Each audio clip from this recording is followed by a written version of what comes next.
All right. So we should be live. How's everyone doing today?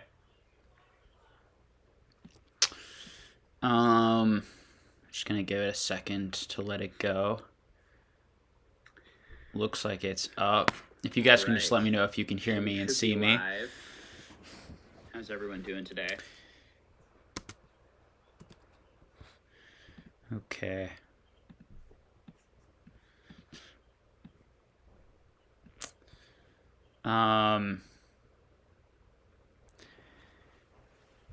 John and you say booyah. Hey Jody. Curtis, how's everyone doing? So just a couple of quick notes as people head in. So I'm not sure if this was made crystal clear for some people, but so the way the Patreon is going to be working this month is we're no longer going to be doing questions that I answer on the live streams. We're going to be doing a private Zoom call basically with the patrons where we're gonna where you can ask those questions there. They can be discussion topics that you want to present for the group that we can engage with. The first one is going to be at the end of the month, and both Rafi and I will be there leading the discussion, answering questions, that sort of thing. That will be the last Sunday of this month. Let me get that date for you guys quickly here. So it's going to be the 27th.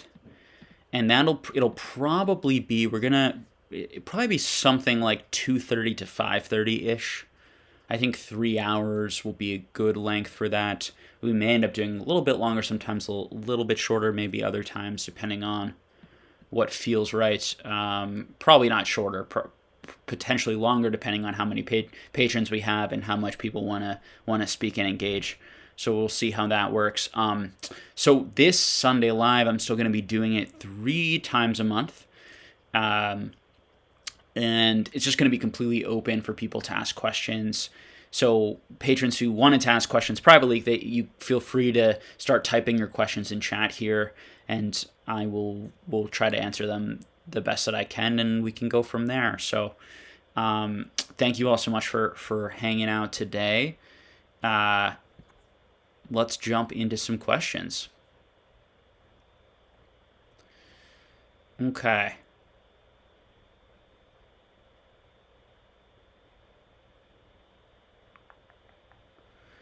So first question's from Curtis, and it says, hi.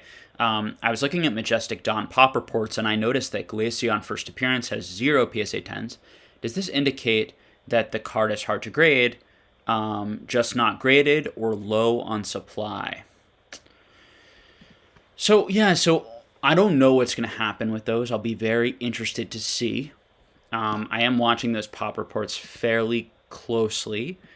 My recollection is that there aren't 0, but I can quickly check for us. But there are very, very few. Let me see what we got here.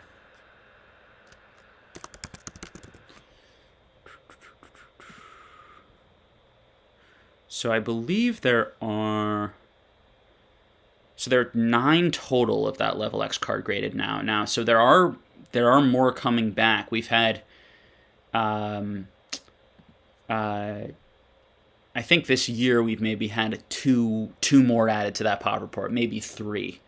I think it used to be at 6 at some point when I was watching it. So super low PSA 10 pop. I think the PSA 9 appears to be up to about 41 if this data is up to date and accurate. Somewhere around that.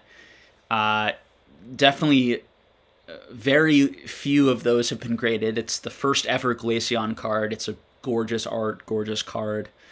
I think over time, certainly more will be graded. If I check my data here, we're talking about, I think there have been about 2 more graded this week in all, in the total pop, about 4 in the last 5 weeks. Just to give data differences, there have been, let's check evolutions just for fun to see how many cards have. So of this Majestic Dawn's card, this week there have been 2 graded, 1 9 and 1 6. And just because it's fun to look up, let's take a look at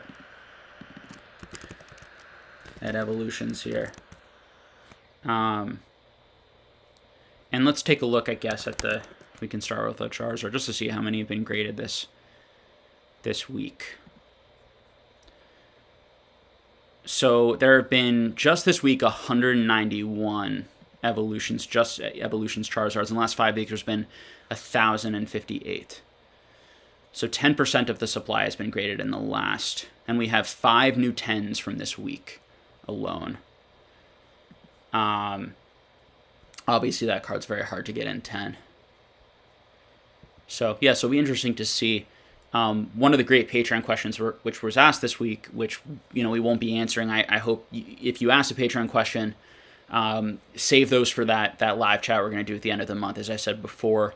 But feel free to ask it again here in the live. I'm just not going to prepare all of the questions like I was doing before each week. But the question was basically like that, something like that about with all of these new cards coming back in evolution, the stuff we were warning about on the channel, talking about on the channel, how there were going to be thousands and thousands more of all of these sets, and how the same thing happened about 3-4 years ago, in fact, to evolutions, but it's happening again now, where there was, in the beginning, there was far more demand than supply. It took a while for the supply of PSA cards to catch up, and then it finally did, and the prices went down drastically. So we've seen that already. It's just the beginning. We're going to continue to see it much, much more intensely on those cards, because it's just simple supply and demand. It has nothing to do with opinions. There's no emotion involved in that. What will be interesting in that question was, what's going to happen to the sealed product? Is that going to affect the sealed product? If the expected value greatly diminishes from this, are people still going to be paying $600, $700 a box, which is what it's at right now? Be interesting to see. I do think that just as I've tried to explain on this channel, I think it's just much more hard to predict. It's very simple to predict what's going to happen with the PSA cards because of that supply side. It's more difficult to predict what will happen with the booster boxes because the supply is always going down of the booster boxes, right? So even though the expected value is going to go down a lot, the supply is also going to go down over time, and those boxes will become rare over time. It's just unpredictable to know, are people going to still want those boxes even if there are less of them, if the prices of the cards that you can get inside of them go down and become less interesting. I assume the prices will continue to go down, but they may not. It's not as simple. It's going to have to do with the demand, right? So the supply side of those boxes is always going to go down unless they print more and do reprints and bring more of that product out, which is always possible. But that supply side is always going to go down. But the demand side can greatly diminish if the prices of the cards inside go down, because now people don't want to open it up as much. They want to pay those higher prices. That's what seeing that demand side go down for that. So be interesting to see. Okay.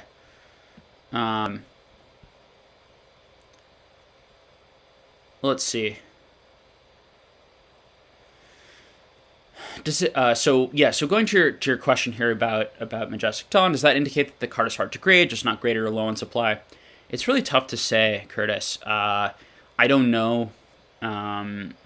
Clearly, Pokemon was not particularly popular during those sets. Those sets were very low printed. I don't see a lot of that sealed product. That being said, I wouldn't be shocked if there were people who have a decent amount of it and they're just not going to grade it all at once because they don't want those pop reports to shoot up, and they're probably going to be smart with it. This is how markets can be, and when I use the word manipulation here, I don't mean it in some negative, scummy way, but how markets can be manipulated is someone, and I did this myself for a lot of those level X cards, right? Someone can buy up a lot of the supply, and they can grade it slowly over time so as not to flood the market with those PSA graded cards. Unlike what's going to be happening with Ultra Modern, there might be a lot more of that stuff left, but people are just going to be careful with it and put it out slowly. That being said, I looked for these cards for about 3 to 4 years. Let's see, is that better, guys? Can you hear me again?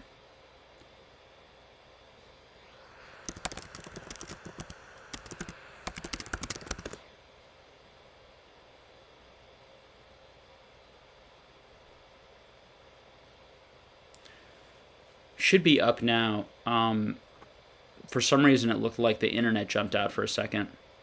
Okay, so sorry about that. I'm not sure exactly where it may have cut me off. So I won't just repeat everything I said, but the main point the main point of that Majestic Dawn answer is just that we don't know how much is gonna come back. The best thing you can do is just watch those pop reports and understand that there may be some people out there with quite a bit of it still to grade and still to send in. Although I think that those sets are very uh, unlikely to be too much more coming back, particularly as compared to ultra modern and that sort of thing. We're never going to see hundreds coming back a week from those sets. I don't think. And someone's telling me the manipulation part was where I cut out. Yeah, so just that people can.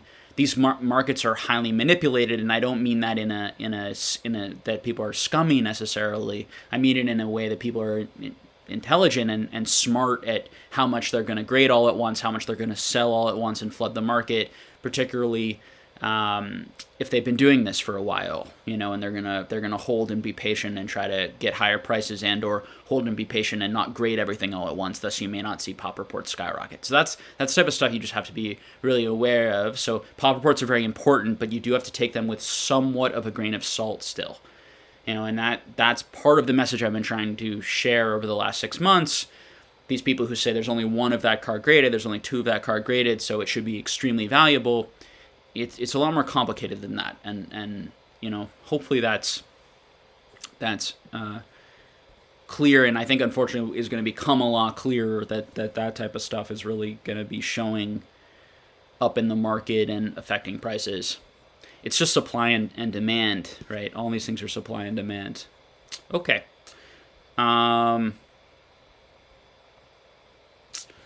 Let's see what we got next.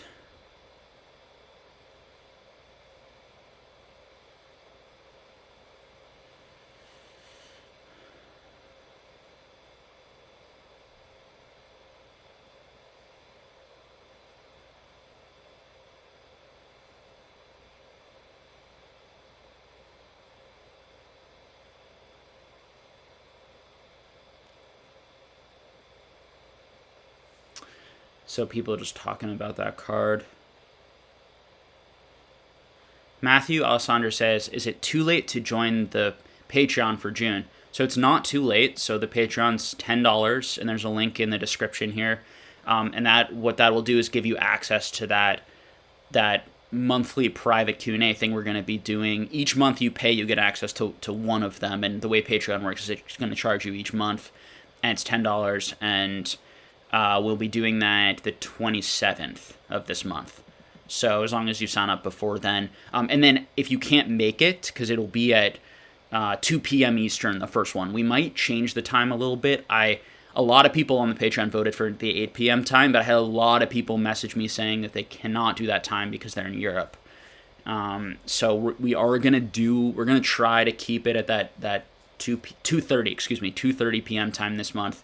It also works for Rafi and I's schedule. Going forward, we may change it a little bit, and that will definitely be made available to people. So even if you can't be there live, you'll still get it and be able to listen to it back, and you'll always have it. And you'll always have the month's one that you sign up for. Okay, you'll always have that link to refer to, because we'll record it and all that sort of stuff. And the other part that's going to be really important for me to say is, because we'll be recording the Zoom, just be aware that if you're part of that Zoom, you will be recorded and part of that part of that live experience. So for those of you who are shy, you can always just keep your camera off. You don't have to say anything. You don't have to have your name up. You can just completely listen and be anonymous. But for those who do want to speak and be recorded and be a part of that, that'll be an option for you to do that. Okay. And I'm always looking for feedback on how, and if you guys like those things, if how you guys feel about, is it worth it, that sort of stuff. Oh,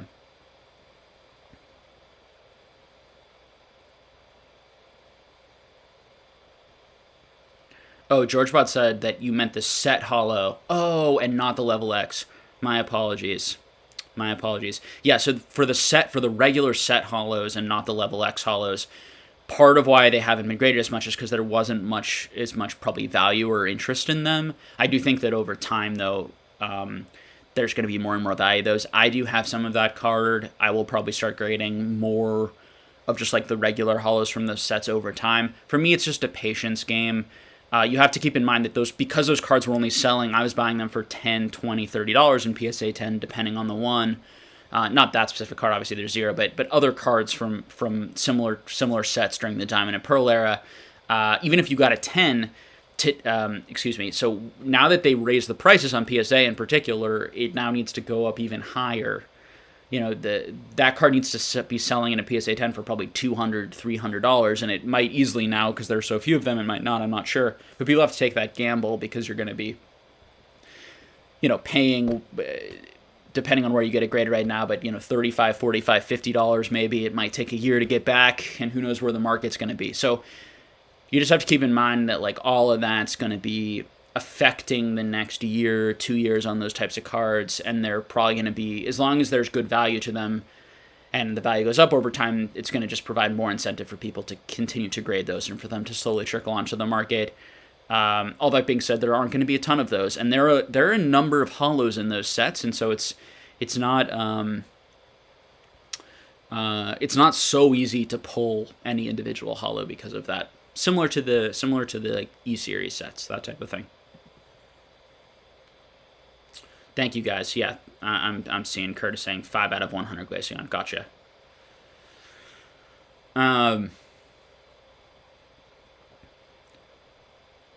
HTWA says, question. Hold on here. Okay, good. Looks like the live is working now. Okay, I'm just checking to see we're still running. So you're having an issue before. Oops, lost your question. Just going to try to find it again. Here we go. Question. What do you think are the cards most likely to see a retrace outside of the obvious modern cards / vintage cards in low pop count, unlimited edition ? So the stuff that's going to be most likely to see a retrace is going to be the stuff that was easiest to engage with for new collectors, the stuff that was being talked about the most, and the stuff that is the most plentiful and the most are going to continue to be graded, either opening fresh from packs and graded and or from childhood collections. And so on the childhood collection side, you're going to see a lot more, particularly unlimited base, unlimited jungle, unlimited fossil. You're going to see first edition fossil, first edition jungle. You're going to see some first edition base. Generally going to be in lower grades, right? We're talking like 7s and 8s, 6s to 8s for the most case, because they're going to be childhood cards. There's going to be lots and lots of those over the years being graded, and a lot hitting the market over years. Now it will be absorbed, and there'll be new collectors, and I think that I wouldn't necessarily panic on a lot of those things. It was just the crazy, the prices that we're seeing on some of those items might still definitely be too high, and people might still be a little too bullish on certain things. But overall, the prices are a lot more normal from my perspective now, or they make a lot more sense. I think that they can be a lot more easily absorbed by the market now than they could, 4 or 5 months ago. So that's the way to think about it. So, and the vintage sort of more niche Japanese cards, the trophy cards, the things that were not being talked about on major YouTube channels, the things that people didn't collect or grow up with as kids, that's the stuff that outside of a few things, which I do think ballooned because certain influencers were talking about them or pushing them, or certain people were trying to corner that part of the market and really pushing the price up on a specific corners of the market. That's the stuff that I would think overall would probably retrace less, because I don't think it got as irrationally inflated by people who were probably only here for a short time and or didn't understand that there's going to be a lot more of those cards coming back. So Modern's going to have a lot of issues because there's going to be tons more coming back, and then there's also going to be lots and lots of new sets. So I'm just going to keep repeating it until people hopefully, I don't need to prove anything. It's just supply and demand that, as we see, it's just going to be proven more and more correct as we go through the next few years, that there's just going to be so much of that stuff on the supply side, and on the demand side, people are going to move on to the next newest set, and most of these sets are not going to have identities that people care about or are engaged in 5-10 years. Most of these sets people are going to forget about. It's not a slight on them. They're still good sets. They're fun sets. But unlike Wizards of the Coast stuff, which has a specific identity that will never be changed, or affected by anything new, most of these new sets are just gonna, most of these new eras are probably not gonna be as historic or crucial. I think you do have to. I think the same thing is going to be true though in the long run, even for things like Diamond and Pearl. Diamond and Pearl is now with WotC. As much as I really like that era and like a lot of those cards now, I think the first appearance cards are always going to have a potential extra historic piece. Like that's, you have to think as a investor in that sense of like what is going to stand out, what's going to be historic. No matter how many more sets that are ever going to be made, there's never going to be another first appearance Glaceon. That's going to be the first appearance. And when people look back 5, 10, 15, 20 years of what do I want to collect, there's endless amounts to collect, and there's so much of all this stuff. The stuff that most people will go to is going to be those types of things that tell a historic story. Very likely. Let's see here. What we got? Well,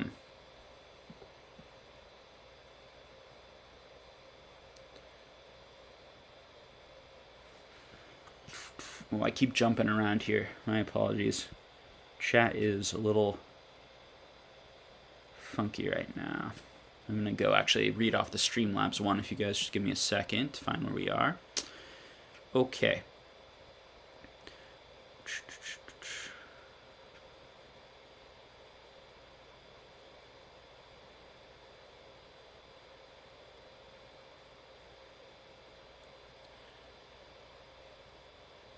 Supershade64 says, "Hey Jake, a short question. Do you have a different budget for your investments in Pokemon versus when you open product? That's probably the hardest distinction for me at the moment."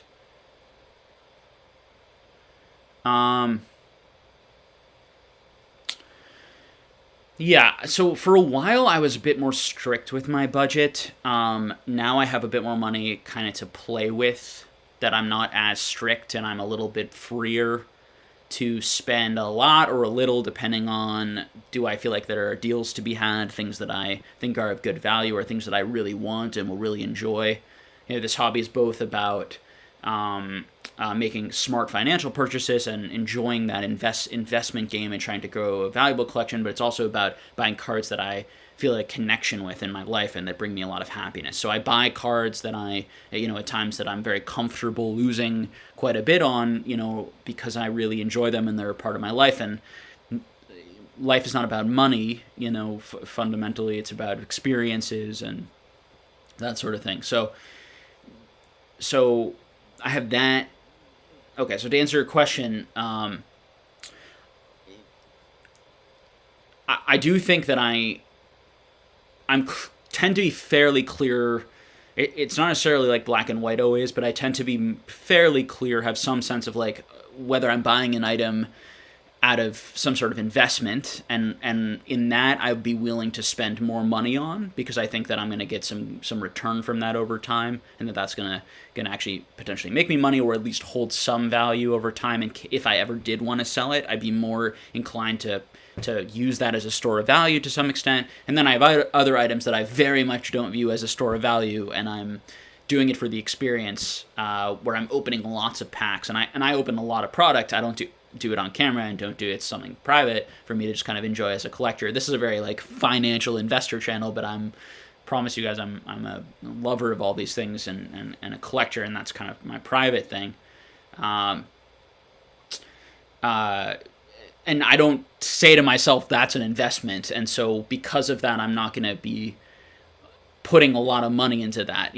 That's something that for me personally I view it as entertainment, and I'm willing to spend a certain amount of money on entertainment, just like I would spend a certain amount of money on food or a movie, something else where I'm not getting any return financially, and I'm just getting an experience that I enjoy. So hopefully that's helpful. So I think that the other piece to talk about, if you're thinking about it from an investment perspective and how to budget for investment, that's a much more complicated question, and stuff we definitely will talk more about in Patreon around, you know, and if you, I don't know if you guys saw our latest chat on the roundtable we do every month on PokeNap's channel, but where we had a good conversation on risk and risk tolerance and the different ways that people either run a business in this space or invest in this space or collect in this space, and how different people are going to be comfortable with different amounts of financial risk. And I think you just have to figure out what your temperament is like, and also track your data and see what works for you, what doesn't work for you.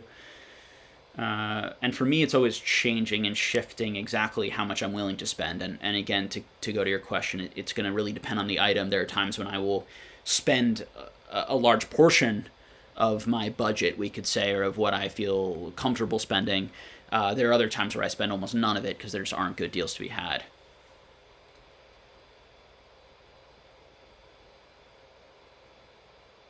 The General of Determination says, when I became a Pokemon collector, first and second an investor, I buckled up that seatbelt in this Pokemon roller coaster, which right now we're in a down roll loop, but will rise again. Yeah, markets will always go up and down. I think that the unfortunate thing, and that it's going to be that piece of like, and I have to give James some credit. I don't know if you're here, Z, but loved your latest video. I mean, it's pretty biting.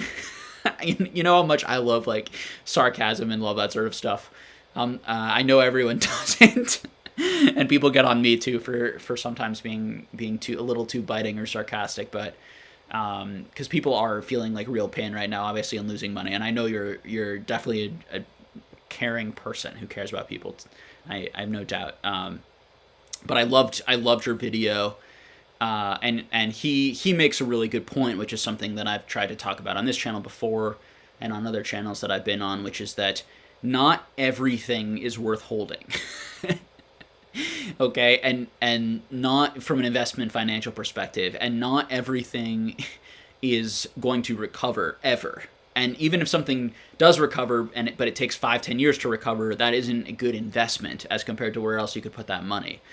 And then people are unfortunately doubling down right now on really bad investments, and instead of selling it at a loss, which is what they should financially do, they're buying more of it, doubling or tripling that item. And I think that now there are other opportunities in Pokemon where buying right now or doubling and tripling your money in an item, I think in the long run, maybe not even in that long of a run, we'll have to see, is going to be a great investment. So you guys know my perspective.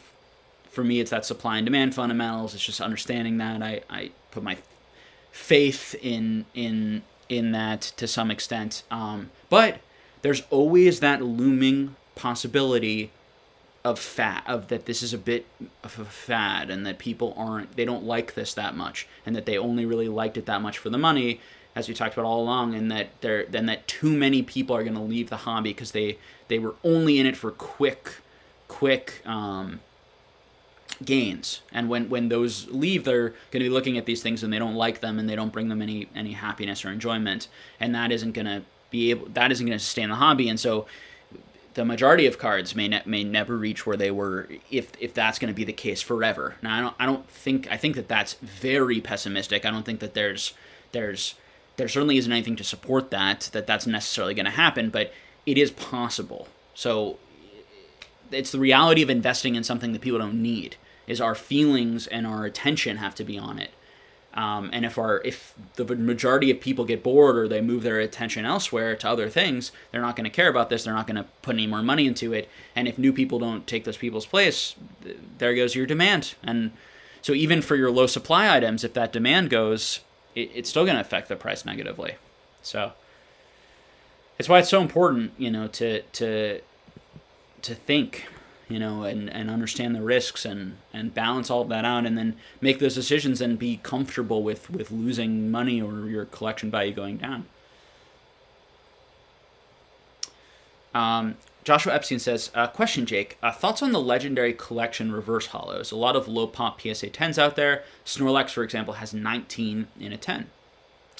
Yeah, a lot of really low pop ones. I think that the Blastoise, I'm not sure exactly what it's at right now, but the Blastoise for a while was the lowest pop Wizards of the Coast sort of chase-ish WotC card. Sorry, not the reverse holo version, the regular holo. You're asking about the reverses, but from that legendary set, a lot of low pop cards from there. My thoughts on them is I've always liked them. I think that they're cool. They're certainly unique. They're iconic arts. You know, the art is iconic, and then the firework pattern adds something different to that incredibly iconic WotC art. I don't know how that's going to measure up to the originals. I think if I had a choice, even if I prefer the artwork of the firework, just personally for me as a collector, I would prefer having the original and the first one from the original pack that I opened as a kid over the arguably, you know, cooler, more unique legendary one. That doesn't mean I don't really like the legendary one though. So that's what I would say. It's still a reprint, and even if it's an actually vintage reprint from the exact same time period and feels a little bit less like a reprint many years later and more of a continuation of that card or that set or that art being printed in some ways, that's still, I would still rather that first printing from those original packs. But not everyone's going to feel that way, and that's the thing about demand, and that's why demand is so hard to predict. Is that it's a broad market, and lots of people have different feelings. And to your question here, and the point you're making, that's where that rarity can really help, because this doesn't need. If we compare, you're taking the Snorlax here. Let's compare that first edition PSA 10 Jungle Snorlax, which is going for what, 12,000, 10,000, maybe it's down to 7. I think I may have seen it go maybe 7, 8, 9,000. It's down now. I'm trying to think of what the pop is on that. Probably like in the 60s, high 60s. I'm going to guess like 69, 68, somewhere in there, I think. That's very low pop, right, for Jungle. It's like the fourth, probably third or fourth. I think we've got Clefable, Wigglytuff, Kangaskhan, and that one. You know, all the white back cards. So all of those cards are going to be, that's very low pop for Jungle, but if we compare it to this Snorlax, which you're saying has 19 only, that is quite a bit fewer, so only need 19 people willing to pay that much, and that's what the price will be. That's just how supply and demand works. Versus you need 60 some people on the other one. Now I think you're going to have an easier time finding 60-some people probably who are going to pay the higher price on that one than the legendary, and that's where you go back and forth. But that demand part can be hard to predict, which is why rarity is a really nice, safer... It's a safe bet. Okay. Do.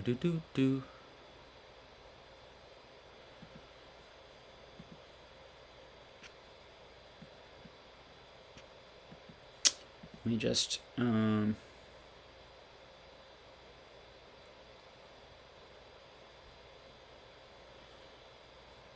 hoping the video is still running clear. It looks like it's still pretty good. Or is it dropping frames again? No, I think it's good. Okay. Mads VH says, hey Jake, hope you had a good weekend. Thank you, you too. I've been trying to find out how rare base set 2 cards are compared to unlimited base set. Got any info about it? I don't have any info about it. I'm very comfortable, though, saying that there's a lot less base set 2 in the world than there is unlimited base set for a variety of reasons, just how much I've seen of it over time, the pop reports, the amount that's in every collection. When we think about how many people were in the hobby, and then by the time base set 2 came out, there were going to be less. Most people certainly bought that base set unlimited. They also printed so much base set unlimited, but there was still demand, and then that's why they printed base 2, but I imagine not to the same quality as unlimited, I think. So, I don't know. The last point didn't really make any sense, but that would be my guess. And obviously the population reports would suggest that, although the value is going to be lower, so maybe less people are going to grade them. Those are the types of things, and you know, none of us have answers to, so it's really just a guessing game, but that would be my educated guess, and I would be pretty confident in it. It kind of goes to the point of the last question, which is, do you want the first, or do you want the rarer? So, and I think there's an interesting thing in base set too, where some of those cards are so difficult to grade that they're going for quite a bit more than, you know, the jungle version or the base set version or whatever in PSA 10. Let's see.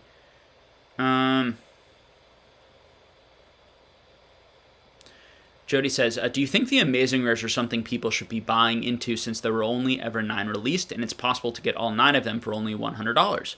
Just got all 9 in near mint myself. I think it's something you should buy to enjoy and appreciate. I think that type of card, there's so many of them right now that it's not something that I would be looking to invest in anytime soon. I think you would need a massive amount of movement in the market. You need a lot more demand, and you're going to need a lot more time for those cards to ever be sort of potentially investable. I also am wondering if they're going to be as popular in 5 years and 6 years as they are right now, or are people going to forget about them? So there's all sorts of risk and things. I think as a collector, they're fun. They're really cool looking. They look great in a binder. I like them so much more than those Diamond Prism cards, which are like the comparison to in terms of rarity. I just thought those cards were ugly. I think these cards are phenomenal looking. That's what I would say about them. We also have to see how many of those sets are printed. Do they continue to do reprints on those sets? All that sort of thing. I do think that's the type of thing, though, that in 5 years, if Pokemon's in like another bull run, maybe there's and vintage and all these other things are a lot more expensive than they are now, because there's still much better value in other things for $100, $200, $300, in my opinion. That's far more investable or investment type quality than an Amazing Rare ever would be. But if all those items become very expensive, that's when I would start to look at some of those items, potentially to pick some of them up for around that price point, if they were still at that price point.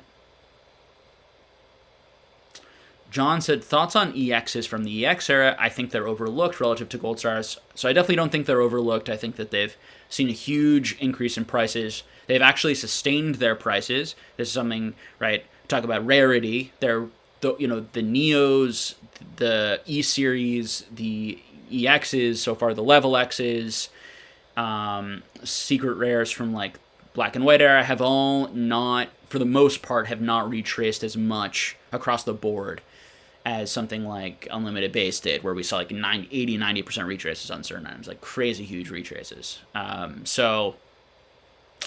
that's simply because of rarity. There just aren't that many of them.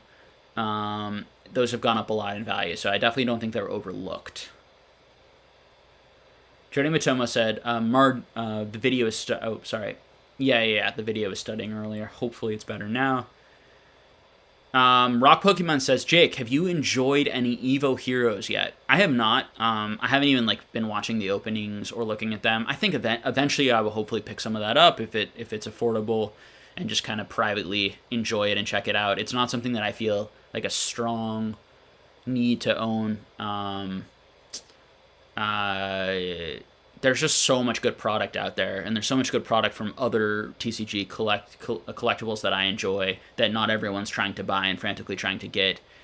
So, I've been enjoying opening a bunch of Korean Yu-Gi-Oh! And creating a Korean Yu-Gi-Oh! Set of all of the chase cards in the hobby for a reasonably affordable amount, considering that I'm collecting cards that in English would cost me $500,000 or $300,000 to get them all in perfect mint condition, every chase card from the hobby type of thing. So,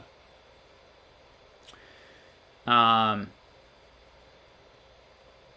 think it's also part of, as a collector, I just have lots of interests and I enjoy lots of different IPs and collectibles. So for me, it's very easy for me to shift out to a different hobby for a while.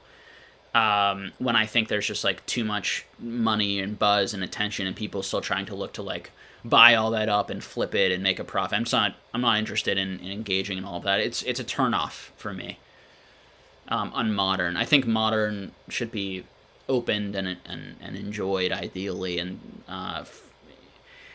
that's how I feel about it as someone who wants to collect it. When it becomes about hoarding it and the expected value, and I'm paying a lot to open it, and then I have to care about the value, it's just not as fun. It's not as enjoyable. It's for me.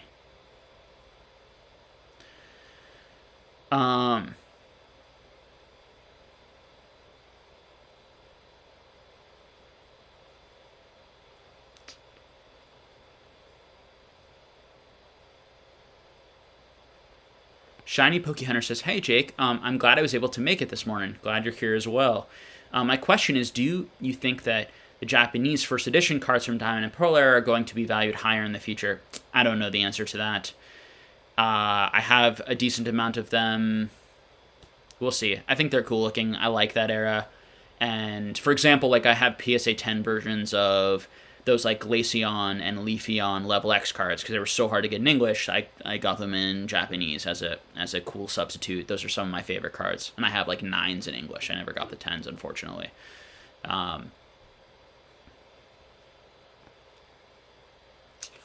They never came up on the market in over 3 or 4 years, and I never found Gem Mint raw ones to buy and grade. Michael G says, as long as Pokemon remains relevant / popular, do you think shadowless base set hauls in mint condition are a safe bet in terms of a long-term investment? I worry about value dilution from oversupply. I think in the long term, yes. I think in the medium-ish term, I'm not sure. There might be quite a bit in those middle grades. I'm holding a lot of those cards. I sold some, but I'm holding a lot of those cards in large part. I got them at very low values, and I'm comfortable losing on them because I bought them pretty low, and I really, really like them. And I just don't want to have to like try to get them all back after, even if prices do come down and more come onto the market. I really like shadowless cards. And again, it's not all about the money. I think to maximize the money, I would consider selling them now and then trying to rebuy them down the line. The danger of trying to time markets like that, though, is it's unless it's like glaringly obvious, like what happened in October, where like I knew my friends were sending in like hundreds and thousands and tens of thousands, probably over all of them, and that was just like people like that I like knew of sending stuff in of like unlimited base set, for example, right? So I knew all the people coming in didn't know what they were doing, and I knew all these influencers were telling them like it was amazing and we're opening all these packs and there was all that hype. It was so obvious to sell then. Normally it's a lot more tricky to tell if something or how overvalued something is. So a lot of the times I'm not buying because I think something's probably a little bit overvalued, but I'm also not selling because although I think something's probably a little overvalued and I do think there'll probably be some retraces and a better opportunity to buy, I'm not really willing to risk that, and it's probably not worth my time and energy. It's probably worth just like not buying anymore, holding till I want to buy again, and then just keep buying, and then it'll probably go back up, and all of the cards I will have over time will be more valuable. That type of thing. That's also how I tend to buy stocks. I very rarely sell stocks because I try to buy things that I believe in the companies long term. So unless I see a fundamental change to the business that I don't think it's going to be able to compete going forward, you can think about it as a moat, and that I unless it loses that moat, that reason that I think either because of its brand or it has a specific patent or product that is invaluable to people, and I don't think that they're really going to face any significant competition, this type of thing.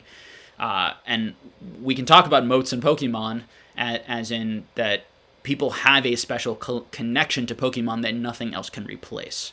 Nothing else can replace those experiences as a child, opening the card, the video game, right? So it has a certain and base set and the shadowless cards and hearing about those cards, like nothing can replace that. And so I think that's why those types of things always have value. The question is just going to be how much demand, how much value versus the supply. But I think over time there will just be enough interest to gobble all of that up, even in your 7s, 8s, 9s, and 10s. Although I think when you start to get into those 7s and 8s in particular, we're still going to see a lot more of those graded, for sure. A lot more over time. But not nearly as many as Evolutions, as Hidden Fates. Okay, so.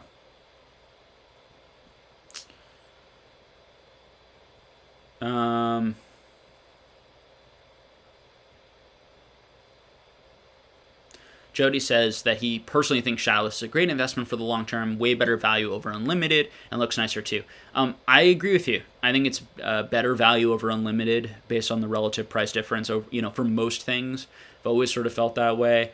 I actually think it's better value, and this is me personally and why I own a lot of it. I always felt it was better value over first edition. I felt of the three, it was the most undervalued. That's tricky though, and I wouldn't be surprised. I have been right up to this point because the price points that I bought things at, they've done better than first edition. Than if I had bought that same card in first edition at the prices I got them at. I track that data. In the long run, I'm not sure if that's gonna be true, and I wouldn't be surprised if first edition ends up being the better or similar, investment. Interestingly, before the downturn in Unlimited was the best investment of the three. Unlimited was the one that skyrocketed the most. It's part of why I knew to sell all my Unlimited, because the Unlimited, not only did I feel Unlimited was the worst of the three in terms of investment, but Unlimited was doing the best and outperforming the other two, so I was selling all of that and buying shadowless. So that's how I invest. But it doesn't mean I'm always going to be right. Those are just my opinions and my perspective. But I feel the same way, Jody, and for me, the look and the feel of the shadowless is just like, it's a very different experience in the Unlimited.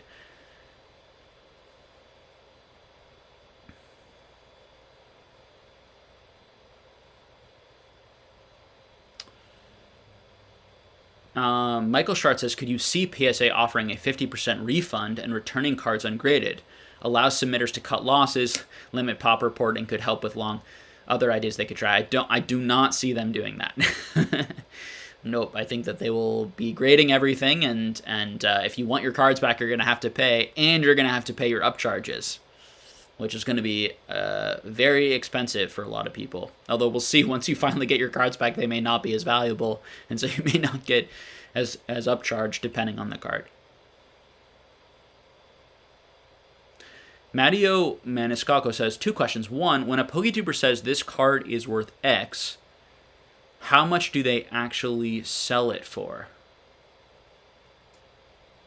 I'm not sure exactly what you're asking. I apologize. You can try to maybe re-ask your question. I wonder if you're asking, like, are PokeTubers manipulating things and saying that a card is worth a certain amount, but they're selling it for a different amount, or I'm not really sure. Your second question is, if you had invested $1,000 in an index fund versus into Pokemon cards at the beginning of the pandemic, what would your difference in growth look like? Depends what you bought in Pokemon, because things have been dramatically different. I will tell you that most things, if you bought anything blue chip, and if you had bought like the best performers, which have been Topsoon, Level X's, certain Japanese promos, both some modern and some vintage, and some of the Neos, those were all have been the best performers. Some of them, even now, even after the retraces, we're still looking at like 15 times gain for certain cards. That's much better than you would have gotten in any sort of index fund. Now, if you had bought at the low in the stock market and you had bought like the right things, I mean, even Tesla tripled or something in value from or depending on the range. So if you had from where it was to where it is now, at its height, I think it was like $900, and it would have been I think it was like maybe $150. So that's 4 times, which is insane, right? That's way more. Any sort of index fund you probably would have gained, let's say, maybe 40%, 30% growth this year, something last year, because it was crazy bull market, obviously, even though it first tanked. Particularly your growth stocks, your FANG and growth tech type stocks that have now really largely pretty much across the board retraced significantly, some up to 30% in value of their company, some quite a bit more, and a lot of them will probably never recover. Some of the more risky ones that were just being mostly speculated on, similar to Pokemon.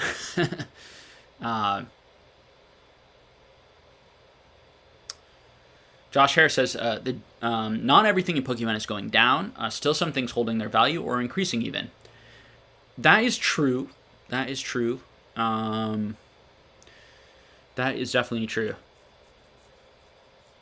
I'm thinking in my head of there are a couple of items that I've seen go up a little bit.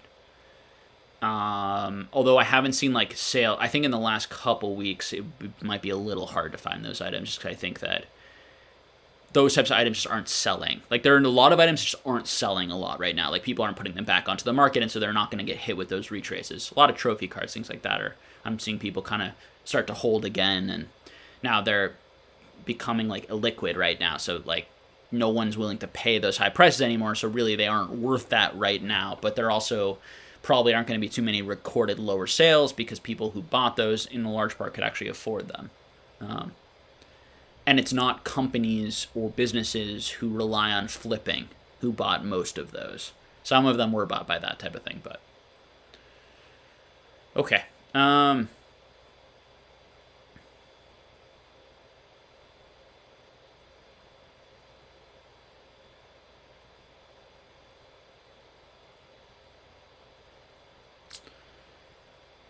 I will say though, in response just to that index fund question, I the thing about let's not go into a long diatribe. There, and you can watch the podcast that we're starting where we're going to talk a lot more about economics and finance. Like I do not. You should investing in stocks, even if it's not as fun. Investing in companies, learning about companies that are really good companies that have those moats, that have those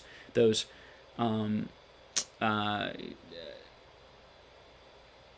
great products that or services that are really important to people's lives, to society, that people are really connected to, where they don't have a lot of competition, where there's room to grow.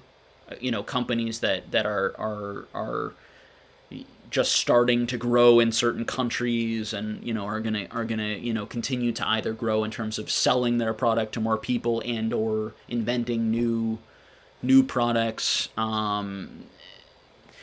Those types of things, I think make a lot more sense financially to invest in than something like this that relies on that like emotional connection and also doesn't like pay a dividend, things like that. Where you are actually getting some passive income from them, that you can pay your bills with, that sort of thing. So I cringe when I hear PokeTubers tell people to stocks are stupid and you make much more money doing this than you could ever make in stocks. And it's completely different. And it's like, first of all, like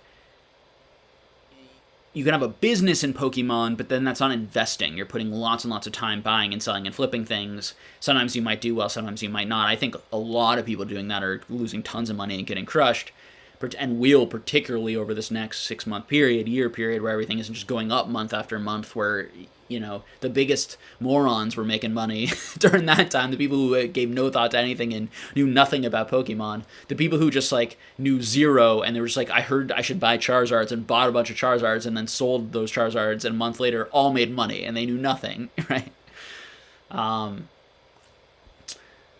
That's not normal. All right. Jake, I'm curious, do you have any Seal Transformers TCG? Just a yes or no will suffice. No, I do not. I did try to buy some at a cheaper rate, but I was unable to get it at a very cheap price, so I might pick them up eventually, because I don't really like the cards that much, but I do like the boxes, and it is Wizards of the Coast, so I like to have a little bit of everything. Let's see.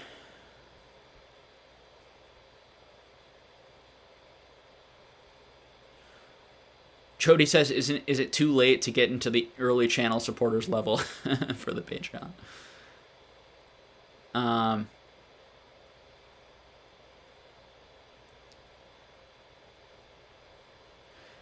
Tyson Jardine says, what's the historical significance that you see associated with the Diamond and Pearl era?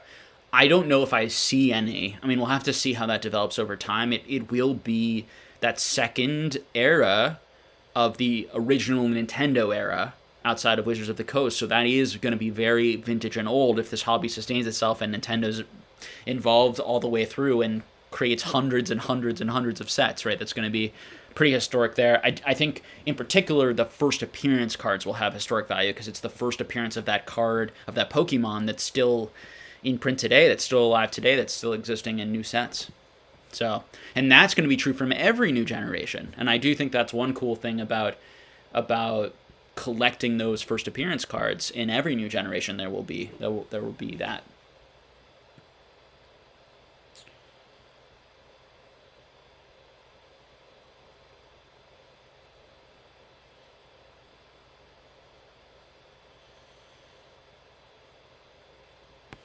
Pokemon Hall says Eevee Heroes will have a reprint in July or so people shouldn't overpay for a set that will release in English.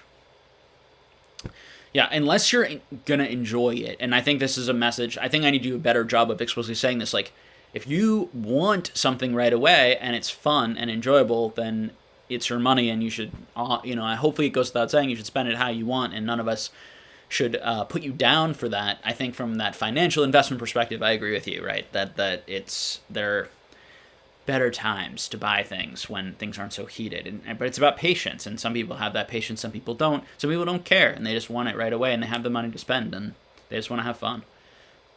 And I think that's a great reason to do something. I think having fun is a phenomenal reason to do something.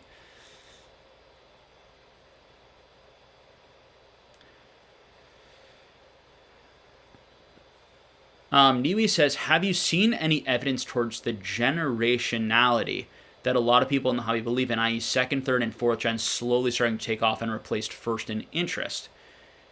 Yeah, I mean, I think that we certainly have seen that. And I think there are more and more collectors and more people talking about how, like, I prefer third generation, I prefer fourth, I prefer second to first. And people putting their money where their mouth is around that. So I think it's not about replacing first the original. I think the original will always be the original. You can't replace that, and there are going to be many, many more generations, and so there will always be some added value there.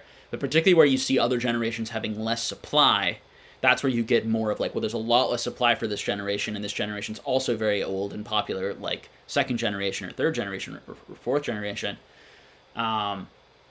That's where I'm not, the price differences definitely didn't make any sense. Let me just give you a quick example. So, I really like Steelix. I think Steelix is a cool Pokemon. I think it's kind of an underrated Pokemon. There's so many cool Pokemon that are underrated.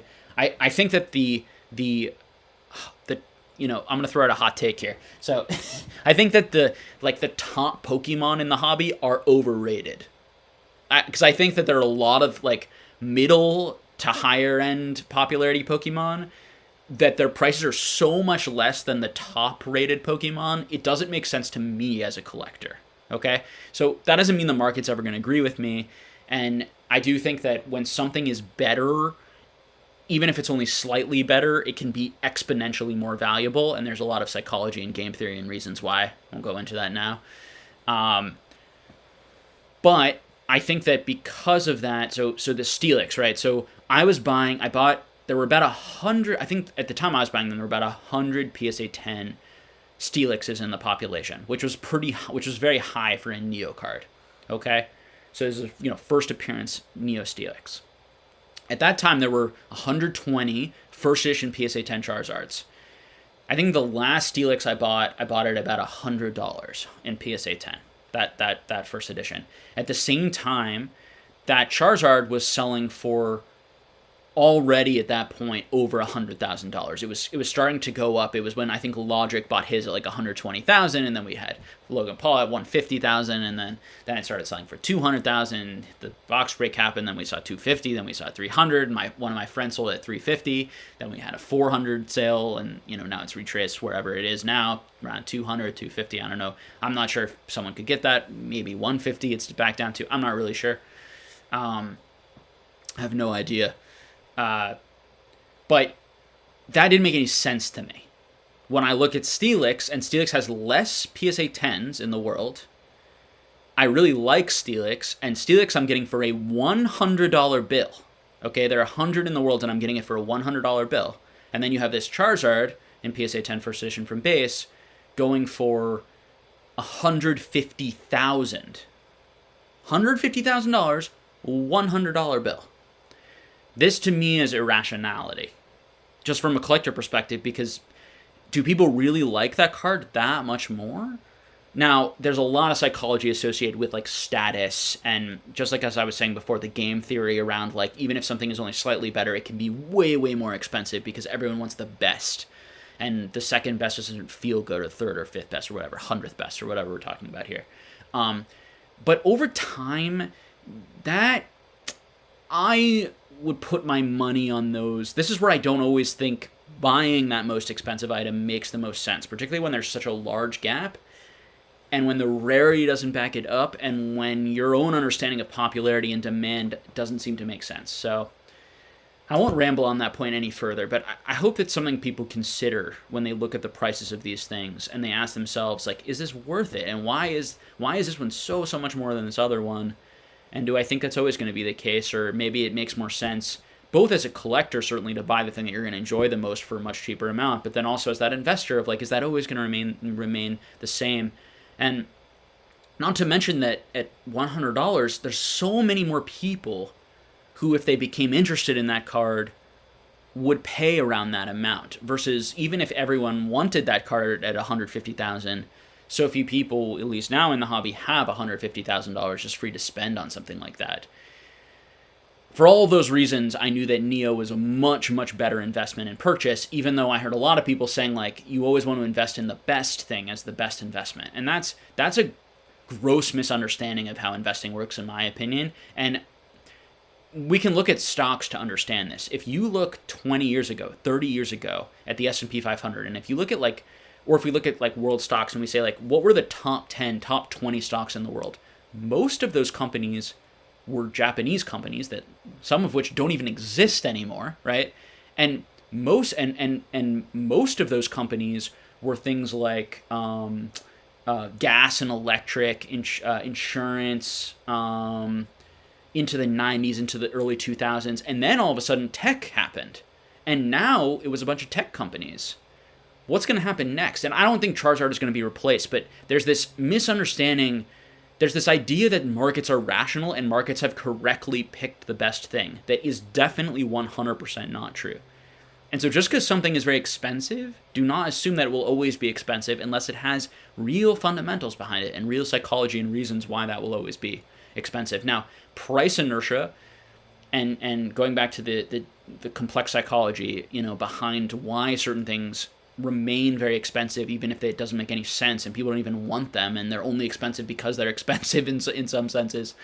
I won't diss a couple of cards, but a couple of cards come into my mind from this hobby that I don't think anyone likes or particularly wants that are very expensive. Yeah, it's really interesting how value is determined, but and how those value points stick, and but yeah, I would buy and invest in things you understand, you see the value, and particularly if you understand the value and see the value where others don't. That's often how you can be ahead of the curve. All right, ramble and rant over, but it's a very valuable ramble and rant, even though I didn't speak very very clearly and articulate myself very well. It's a very important point, and it's a complicated point, which is why it's hard for me to articulate well. But very important as an investor, not to fall for the simplistic notion of buy the most expensive things. They're the best investments. Okay, you have to understand why they're the most expensive things, and then does that make sense?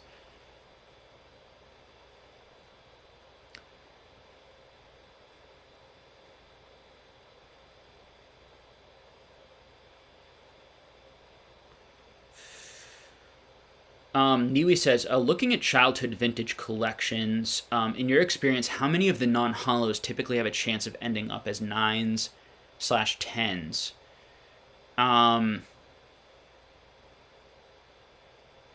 Non-hollows. Yeah, it's an interesting question. Definitely a lot more non-hollows do. In large part because the non-hollows in many cases weren't as played with necessarily as much, weren't as handled, weren't as like cherished, and so held a lot, I think, from my experience, both as a kid who owned Pokemon cards, seeing my friends own them, and then the collections I've seen. I will buy collections that there are lots and lots of commons and uncommons, for example, and there are some that are still very gem minty. there are also way more of those cards, so there's way more of a chance that some of them will be gem minty. Some will have survived in that childhood collection. The other really key part of it is going to be the holo, right? So holos get scratched very easily. When you don't have the holo, you don't have to deal with as much of that scratching or that very noticeable scratching where they take a lot of points off at PSA. So I see that grade segment growing a lot? I see it growing a huge amount. It will grow.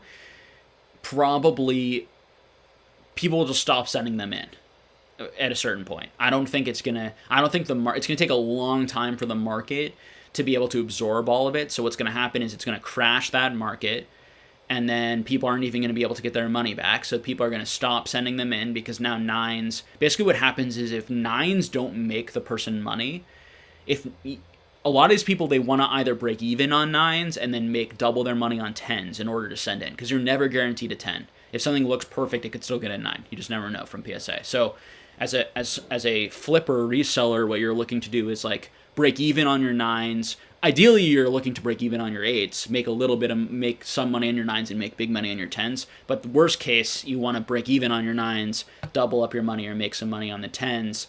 And if so many come onto the market that stops happening, people won't continue to grade them, but there's still at that point going to be a lot left to be graded. So there's probably then going to be another surge in them eventually. Then more will be graded. It'll push the price back down. That's the type of thing that you will see in a market with lots of supply. And it always takes a while, and this is a very key point, guys, for people listening. It always takes a while for supply to catch up. And this is what people really, really missed this year. And if you go back to my investing strategy video from this year, my main point is that rarity is a very misunderstood concept right now, because there's a lot of things from Modern that are very rare right now because it's all sitting at PSA. Sorry, not rare, scarce in the market is a better way of putting it. And it's very scarce because there are a number of people who want it, and there's no supply readily on the market because it's also sitting at PSA. Okay? Whereas vintage, a lot of it was already on the market, being flipped, coming on the market, and so it was easier for that to retrace first in a lot of ways. And prices had gone insane on vintage, and they were way, way, way higher than modern on a lot of these cards. So that's all very important things to think about. So yeah, so it takes a while for that supply to catch up. Because the market moves, then people are like, oh my god, I can make a killing. Then they all send it off. It gets clogged up at PSA. Then the supply comes back late. Yeah.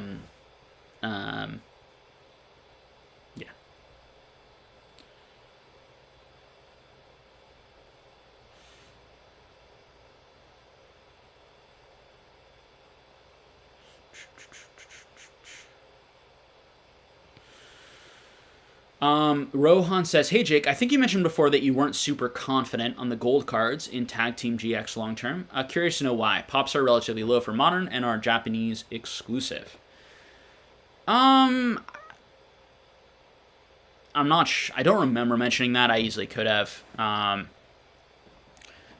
My comment on Tag Team All-Stars and all these sorts of sets is just like, I don't understand the prices on some of these Japanese boxes. I don't believe in them. I don't think people like these products as much as they're going for. So on a lot of these things, I just don't believe it. Now, my memory is like that's in that set you have like the gold Charizard, Mewtwo thingies. I do think that art will be printed in English at some point, so I would look for that eventually when they start doing like gold Charizards. There will 100% be gold Charizards in English, and probably gold shiny Charizards. They're gonna combine all of these things. It'd be silly not to. Unless they decide to go in a different direction away from this collector and more back to the player intentionally for some reason, which is possible. But and no one can predict what the Pokemon Company is going to do, and I shouldn't either. So, bad on me, slap my wrist. But it just seems like common sense that there's at least a very good chance of that happening. So, as far as it being like very investable, I don't know, man. Like, it's just very like it feels very random. Like it's just kind of another random set. Um, uh, do I think that those could go for like $200 in PSA 10, $300 in PSA 10? Maybe, because there aren't a lot of them. Do I think there's going to be like a big market of people clamoring to own that card? Probably not. If it never comes out in English, I think people might look back on it and say, yes, like, how is this not more expensive? I can get that argument for people who want to, like, complete every Charizard and get, like, every different type of Charizard. To have a Charizard set card that was, like, exclusive to Japanese and not English, I think would be interesting. So those are some of my thoughts. But the thing, too, Rohan, is, like, I'm definitely not necessarily right on any of that, right? It's very, I think a lot of that can be subjective. I think I don't understand the demand side on certain Japanese things. I get that the supply side's a lot lower, but I don't understand the demand, and I worry about the demand of that compared to like Wizards of the Coast, which I think the demand is going to be huge for in the future. And then if we compare it to like trophies, I think trophies are going to have demand because they're so rare and exciting. This is going to kind of fall in that middle place of like it might get lost unless it has that unique Charizard art. That's what I would say. So, but I like Tag Team All Stars as far as like opening it, and it was a fun set to open, and it was great that it was cheap. Like that was one set that just didn't go up in value. I mean, now it has, like everything did eventually, but that set was going like $50 to $70 forever, and all the other sets blew up. CP6 was like already $1,000, and that was still going for like $70 to like $100 then. I don't know what it's at now, 120, maybe 140. Maybe it's gone up to 200 now. I don't even know. Maybe it's at 300. I haven't watched it that closely, but I did see it go from like 70 to 120 as everything else was ballooning. And it was just nice to have a set that like people could just like open and enjoy, and like they weren't like, in my opinion, artificially hyping up. Because I don't think people like a lot of this stuff as much as they're pretending to. I think a lot of it's about money, just to put it bluntly. I just don't. How can you have such a strong connection to product that's brand new? I just don't get it. I think I don't understand it from that demand side. I don't trust it. There's no card that I would open and see for the first time that I would have the same relationship to that I have to Wizards of the Coast. It just can't, like, so that's where I just worry it's about other people telling people. I think a lot of it is the fun of opening. I think people love opening and the excitement of chase and the excitement of money. The issue is there's always going to be new stuff to open and new stuff to chase. So why are people going to revisit that for really high prices? So those are some of my thoughts. Take them or leave them, guys. I may or may not be right about any of that. Okay.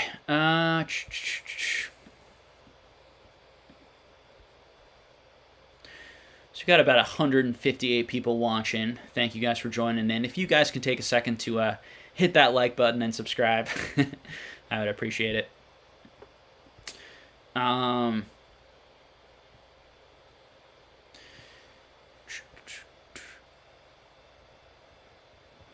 Sheck West says, "Hey Jake, thoughts on the EX Team Rocket Gold Stars and how they'll be affected by the drop in the market?" I talked a little bit about these before, in last time. I don't really know. Again, I think that less affected because I think it's a little bit more niche collectors. It's a little bit more wealthy collectors. It's a little bit more collectors who have been here longer, who have more of an interest, who didn't just jump on the bandwagon. And then the rarity side, that's just going to be rare, that you're not going to have more come on the market in PSA 10, like almost none, I imagine, of a lot of those cards. So I think those pop reports are even safer than any of the Wizards of the Coast pop reports. So, those were so hard to pull, like 1 in 72 packs, and then they were really hard to grade, and those packs are a fortune, and you can't even find those packs. So there's all sorts of things working in favor of those as compared to other things as far as a retaining value. Now, the question is, will anybody, I think that they're not going to be as liquid, and they're going to slow down, and in terms of your ability to sell them, and I think they will go down in price like everything else, because things do behave relatively. If there's a lot more, just as a thought experiment, if there's a lot more like Wizards of the Coast that comes on the market, like high end, like PSA 10 First Edition Gym Challenge, Gym Heroes, Jungle Fossil, okay, and enough of it comes on the market in 10s and 9s that it pushes the prices all the way back down to like you can start buying them again. Let's just say like $100 for like most PSA 9s, 50 to 100 for most PSA 9s, and 200 to 300 for PSA 10s. Maybe 500, maybe 1,000, maybe 1,500 for like the rarest ones, or the most desired ones, maybe 3,000, 2,500. Okay. If those come back that far because more supply hits the market, now it creates a demand problem for these gold stars, because these gold stars have to compete against Wizards of the Coast, because probably a lot of collectors are like, well, I really like the gold stars, but I also really like these Wizards of the Coast cards. I can now buy these Wizards of the Coast cards for much cheaper, so maybe I'm not gonna go for those gold cards that I would have before when the prices were more similar. That's the type of stuff that you might see, which is why one thing going up greatly affected the other things and pushed the rest of the market going up. Like vintage going up a lot is what pushed modern up. Modern would not have gone up the way that it did, in my opinion, without vintage exploding. Okay. Vintage then, certain items in vintage exploding then made other items in vintage exploding, and it kind of was a cascading effect. And I tried to be kind of ahead of it all year, right? So I think that's the type of stuff that I'd be looking at. It's why certain things are falling now and have fell a lot, and why other things haven't yet. And those things that haven't yet, I think, will also probably fall. But maybe not. Can't. It's very speculative. You just can't time these things, too accurately. So even if you have good common sense and logic, there can be a lot of factors that you haven't considered or thought of, and surprising things that happen that you just weren't aware of and expecting. There's also just the fact that like there aren't that many of a lot of these cards, and so there could be certain people who own large chunks of them and they're not going to sell, and so that market won't tank. Whereas there could be other parts of the market where there are a lot of cards, or there are a lot of people who aren't holding and don't really like them, and they all flood the market, and then that specific card from a specific set tanks. So it's very hard to predict.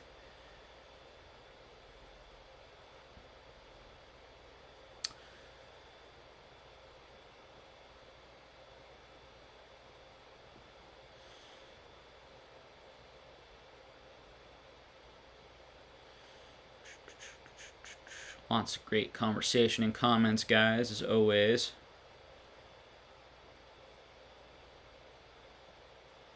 Love hearing everybody's thoughts. I encourage people to continue debating respectfully, though, or Jody will zap you. No calling anyone idiots or getting angry here. Everyone's entitled to their opinions.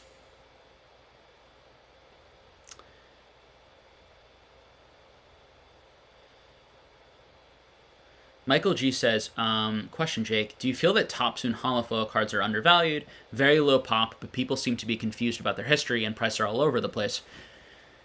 Yeah. I don't know. I don't even know what the prices are today. My feeling about them has always been they're really cool. The Prism cards were hard to pull, super hard to grade. I like the look of the Prism cards. I'm a big fan. Always was. As I talked about on the channel, when Topsoon got really crazy and really hot, I was, trying to steer people away without telling people to not buy them. I was concerned about the people who were buying them and the people who were pushing up that market. That being said, I think that there are people who are way too negative on Topsoon and way too negative on some of those things, and way too negative on the fact that it's not the first set, so it shouldn't be valuable, that sort of thing. That's a bit of an overplayed argument also, and there's a lot of anger around that, and people have a lot of feelings around that. I'm not really sure why. Not 100% sure why. I don't know how those will do over time. I really like them. I think that they're an important piece of Pokemon cards. I think that they're one of the major, 2 or 3 or 4 non-TCG Pokemon collectible cards within the space.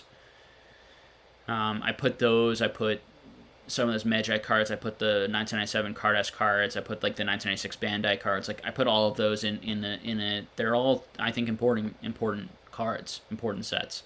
So in the history of the art and the hobby developing, and the different things that they were trying. So Not to mention that it's all just very difficult to find in mint condition and grade. So that's my feeling. I think they'll do well over time, and that they're great cards. And there are not many left. I don't think. I know some of the guys still have some sealed product that they're opening, that they're grading, but there are not thousands. I don't think. I mean, there could be. You just never know. But I don't think there are thousands of mint condition ones sitting somewhere. Unless one of those guys is just brilliant. Working with some Western partners to manipulate that market and create a market where there shouldn't be one. You just never know. It's the Wild West, guys. The Wild West.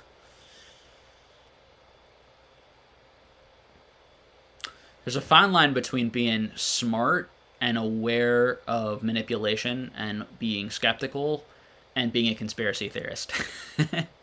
Where you kind of are too paranoid and you go a little bit off the deep end in terms of like suspecting every little negative thing. And I think what can happen is a lot of the times there isn't a conspiracy happening and that things are the way they look, but some of the time things aren't the way they look and you're being sold something that isn't true. Clearly both those things happen in life. So being skeptical is understandable, but trying to strike that balance is important.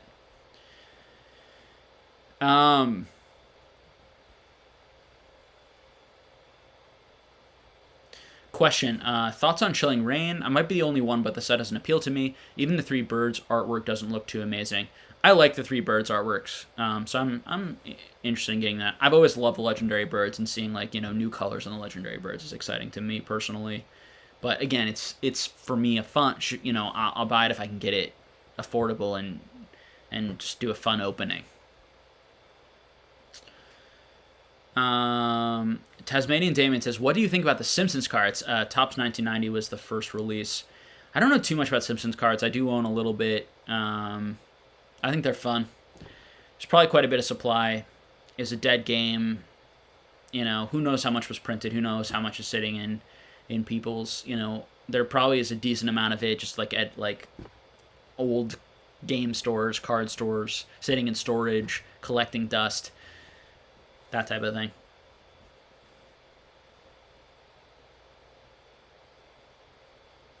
Naichi says he has a hard time figuring the selling to buy later unless you think you can buy it back for under 50% with eBay fee and cap gains you're down 40%. Yeah, I mean there are ways to avoid obviously selling through eBay and cutting down on those fees considerably. But it's certainly something to think about, which is any sort of fees that you're paying to make that change. And then I'm also going to be paying taxes on the profit, on the capital gains that I would report to my. So that's a cost there. Now, I will have to pay those eventually either way, but paying them sooner means that I have less money to invest because I'm putting that towards taxes rather than paying that tax bill off. Or not paying it altogether if I give these to my kids and then they get a step up in basis, unless Biden repeals that, which he might. That's being talked about right now. So we could have a whole session just talking about taxes and the importance of taxes. It's not talked about nearly enough.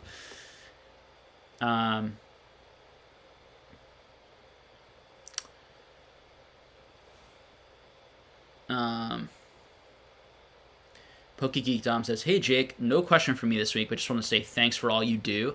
I've had a hell of a week and the stress has been mounting. Being able to come hang out with friends on is great, yeah. Yeah, it's been fun. And it's been fun hanging out in Squeak's Discord with you and other people and getting to actually know you guys and hear your voices. And I think that's part of what I'm looking forward to with the Patreon Live, hopefully, is that, and hopefully the $10 price point is something affordable for people. Because Rafi and I are going to hopefully put in a lot of work to make it really good and moderate and bring it all together. So,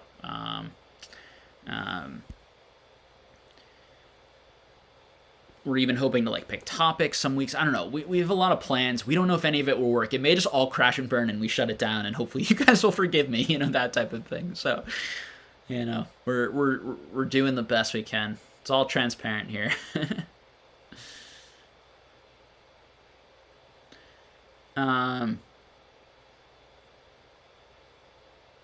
Some people talking about upcharges at PSA.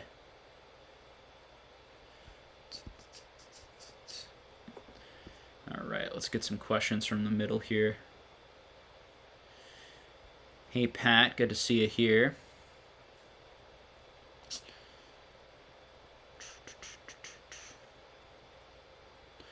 Yeah, I'm seeing. Sorry, I'm always way behind because I'm answering questions like from the beginning, but I'm gonna skip down. All right, let's skip to the bottom. If people want to, because I probably answered a lot of stuff, and they're probably like repetition in the question. So if people have like new questions, new topics they want to talk about, we can also just like hang out. Enrique Shockwave says, I've got Charizard fatigue for sure. It's been such a golden goose Pokemon with so much power that it's putting horrible sets on its back. I Champion's Path, fatigue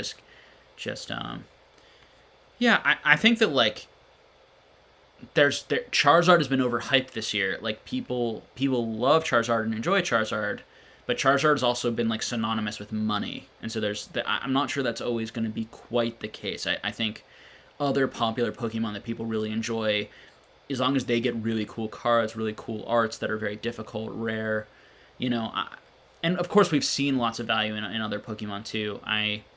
It's not like sports where these cards have stats, right? Where it's clear that this person's the GOAT, because their stats are so much better. It's a little bit different in Pokemon, right? It's a little bit more mysterious, the process of why certain Pokemon are popular and why others aren't. And so, because it's a little bit more mysterious, it's also potentially more changeable. And the Pokemon Company will also have a say in that, what Pokemon they feature in the anime, feature in the video games going forward, that sort of thing, to new generations. So, it's important to think about that stuff. And I think it's fun and interesting. But, Lapis Delivery said a tax stream or Discord room would be super helpful.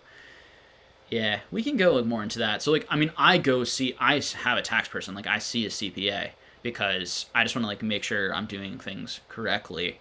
But I also I like understanding things and knowing things, so I do my own research on taxes and how taxes work with collectibles and, the differences between if you own something for more than a year, how it's taxed versus tax capital gains versus taxed income, right? If you sell it within a year, it'll be taxed as income versus selling it, after you've held on for a year, you'll be taxed as capital gains, where you'll pay a certain percentage of just what you made on that card, and you're going to be the one who declares that to the government. There's going to be lots and lots of, from major fraud to mild fraud, in a space like this, because of that.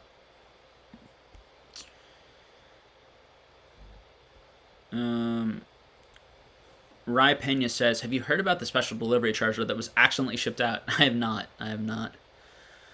Actually, you know what? I think I did. Now, I'm not sure if I did or if I didn't.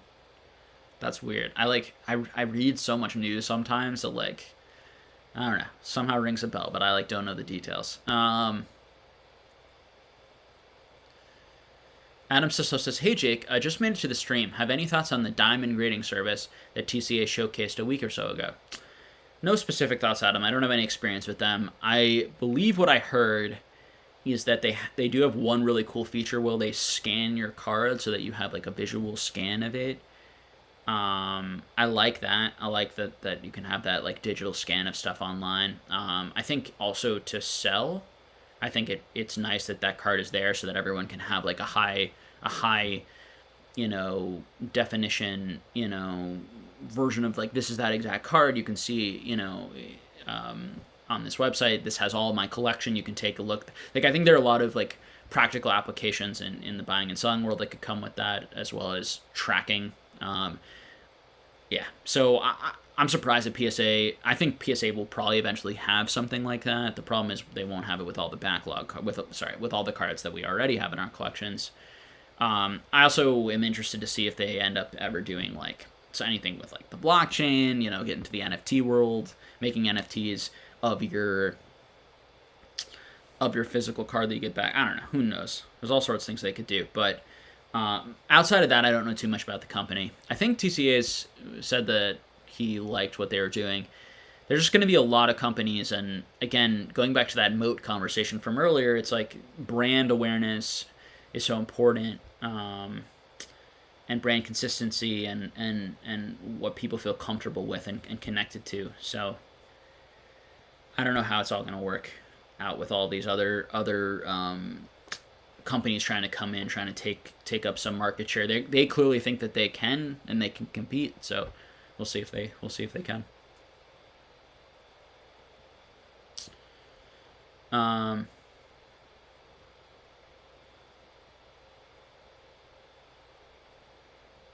Parker Kish says, "Are you confident in the Japanese JR Rally promo sustaining value? The 6 all done by Midori Harada, consecutive art really like Southern Island. I'm a fan regardless of price, but I do hold a few sets. I'm not like being confident that something is going to sustain value. There's a decent chance that you know, I think if Pokemon does well, it's a really cool set. Obviously, it's very niche. It's not hollow, but it's beautiful artwork. Some of my favorite cards in the hobby in terms of just like beautiful artwork. Definitely some of my favorite non-hollow artworks in the hobby. Very unique release, tells a story, has good history, is vintage, genuinely has an old feel to it. Has the E-Series layout, which is going to always provide that vintage connection to that time period. All that's big plus in my book.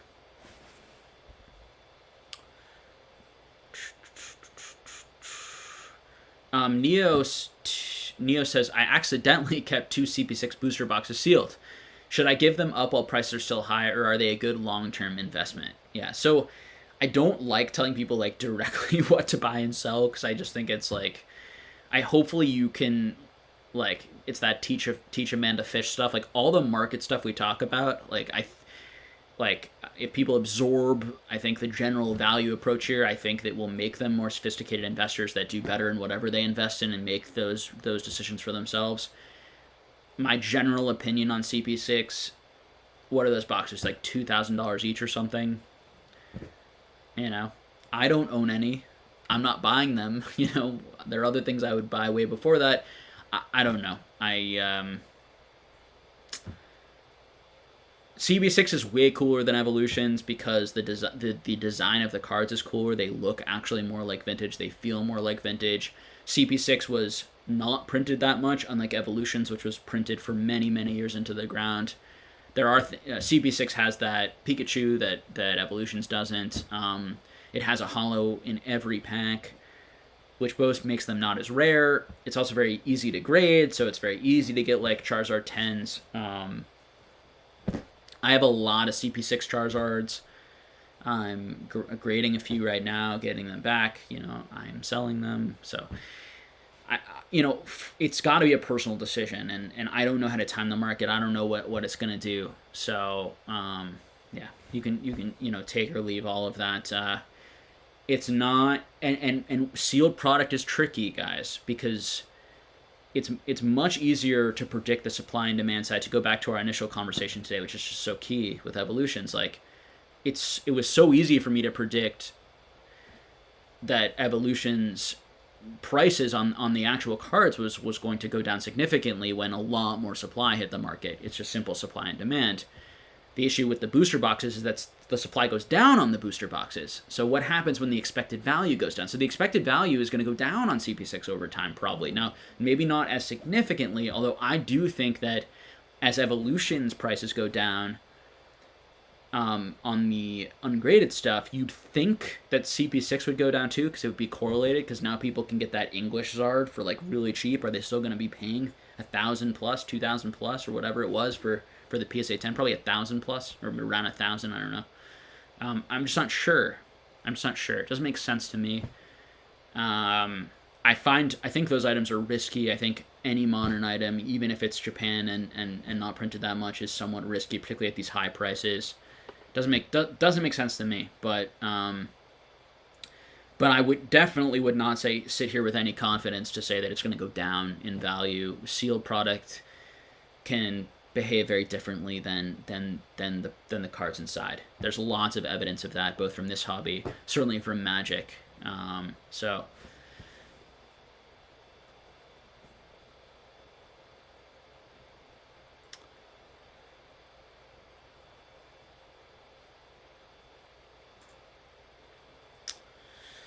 People talking about the Legends cards. Yeah, they're cool.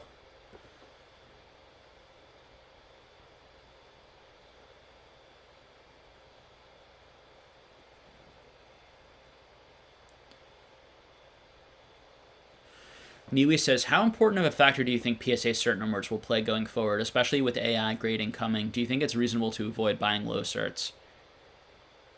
No. So you can always get cards like reholstered, right? So uh, buy the card and not the grade. If you're really worried about that type of stuff and you think the market is going to start to behave much more rationally around it, buy the card and not the grade. I often go after low certs because people are irrationally afraid of them if I look at the card and the card looks amazing. Now, there are plenty of low certs where the card doesn't look amazing, then I would avoid it. I think that that's your best bet. Now, with this AI grading coming and depending on how that works and how significantly that changes everything, it's not just the low certs, it's all current certs that might be, all certs that don't get that sort of experience might have a different value. I don't know. I really don't know how to predict that. They may have an interesting sort of value because now they're historic and they feel a little bit different and they're sort of pre and post, and probably not. I would probably lean towards like that's a real risk and that could make a lot of our cards less valuable. It is possible. Just don't know how to predict it, so just makes it more, all that stuff just makes it more important to buy the card. And not rather than say buy the card, not the grade, buy the card and not just the grade, because the grade is very important. I'm not going to lie to you. The grade's going to always be very important in value. But if it's a very weak card and a high grade, the weakness of the card is going to affect the value. So buy the card and not just the grade, I think, is the better saying and the more accurate saying. Not to mention that if you buy the card, there may be a subtle dent or something subtle with the card that you just can't see. That you're just not noticing, and that's why it got a low grade even if the card looks great, for example.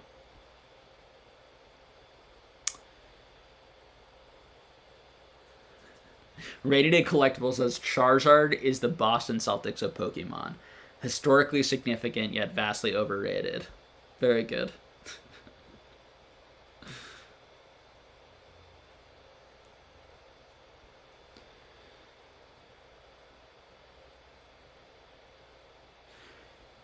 Right Pena says, would you ever invest as much into sealed product like someone like Rudy from Alpha Investments? That guy's wild. Appreciate all your knowledge you're throwing out our way.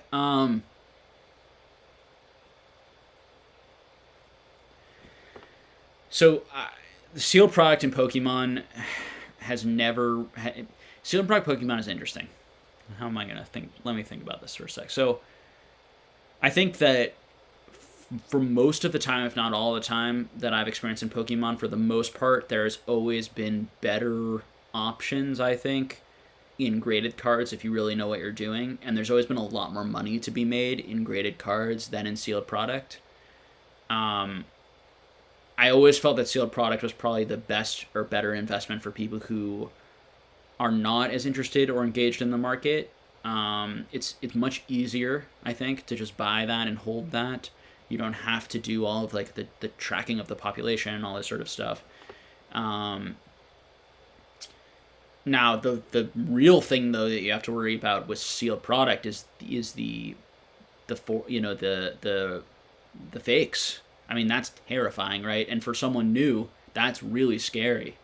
So I think another huge benefit of buying PSA stuff is that you have that guarantee that it's authentic or probably authentic, although now we're seeing those faked as well. So I like sealed product, particularly some of the vintage stuff. The modern stuff I don't like because I think it's ugly. I don't think it looks good, and I think the value inside of it's going to go to nothing. Basically the expected value in a lot of these boxes. So that's the harsh reality, I think, of these products now.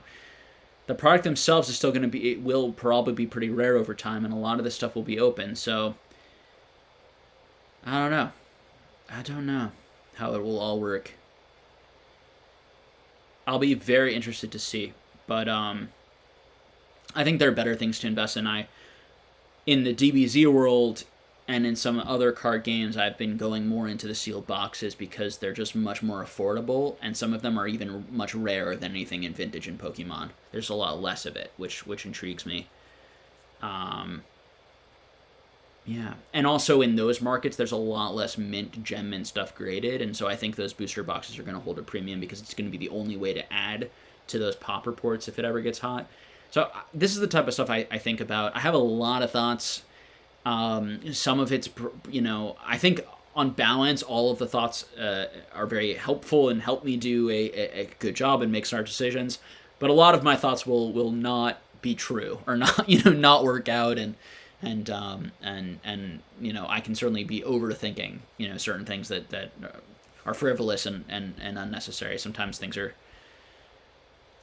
can just be simple. Like there's just going to be less and less sealed product, and just because the stuff inside isn't going to be very valuable and the box doesn't look cool, people still want the rare item and they remember that item from their childhood, and so they want it. That's very possible too. Thank you, Leo B, for the super chat. Really appreciate that. Got a question for me. It looks like Jake looking for advice. Considering selling my collection because I think my expectations of returns was misinformed. I think my investments are smart, but am becoming impatient and nervous about Pokemon.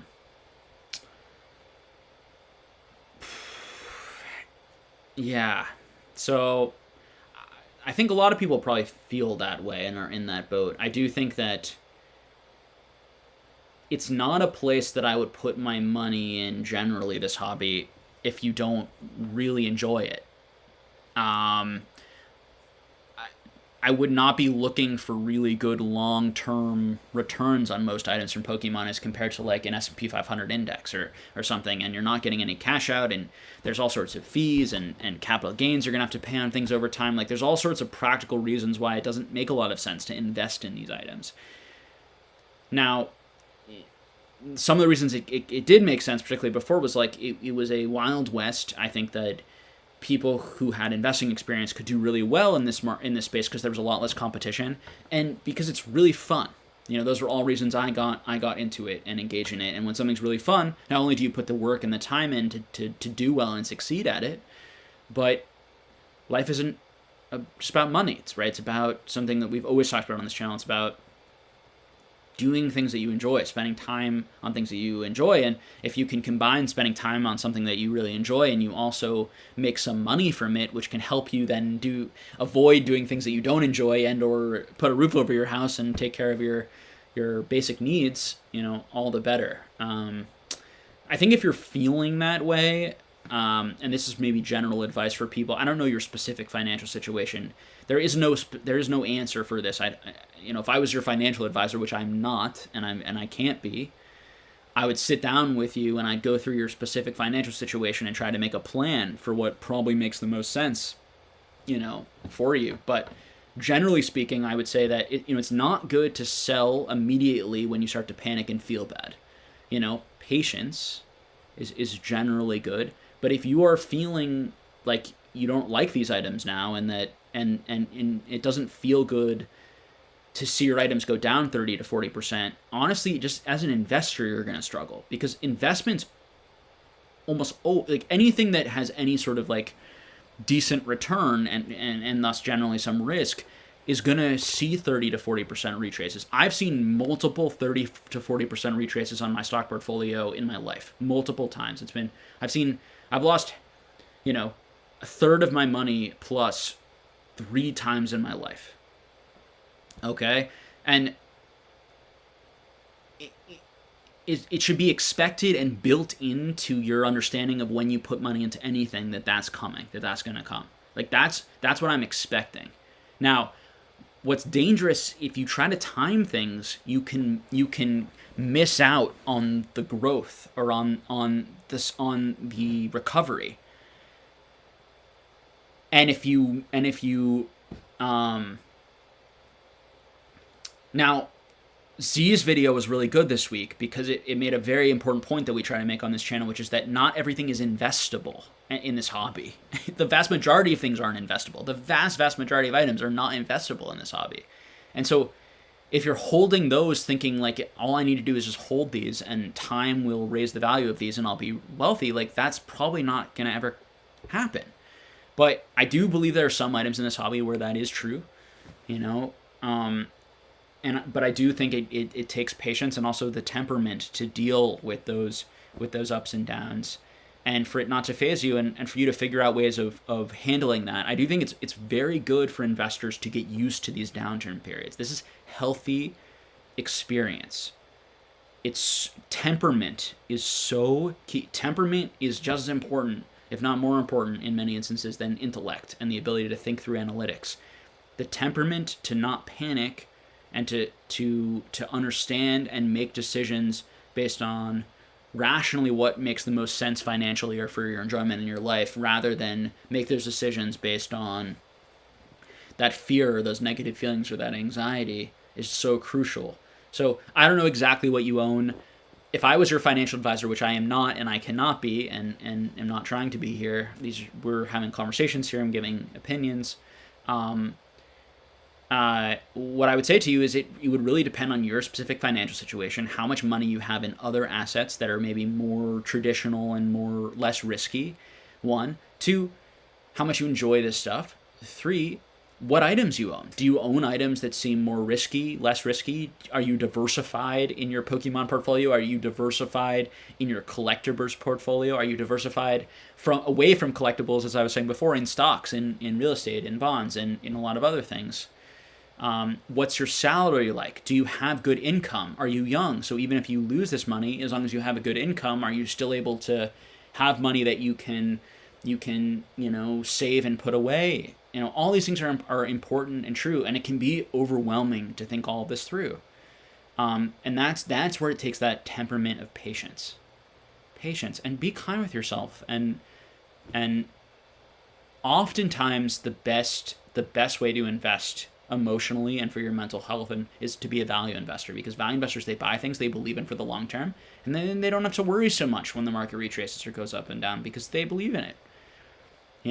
Usually the loud people and the people telling people to buy, and you have to hold, and don't just hold and we'll all be fine, and shouting that, are not value investors. They don't actually believe in what they're saying, because they try and create the narrative and shape the market the way they want it to be, rather than just believing that the market will be there. And over time, because people enjoy these items and there aren't enough to go around, simple supply and demand. So, so I guess for you, Leo, and for other people who might be feeling that way, just like taking breaks, doing other things. Sell off maybe some things and not everything. Those are all decent options. I think selling everything is always an option and can be considered. So, and I just can't make that decision for you, unfortunately. That's a very personal decision, and it's far too complicated, and also you're not going to make the right decision completely. There is no perfect decision.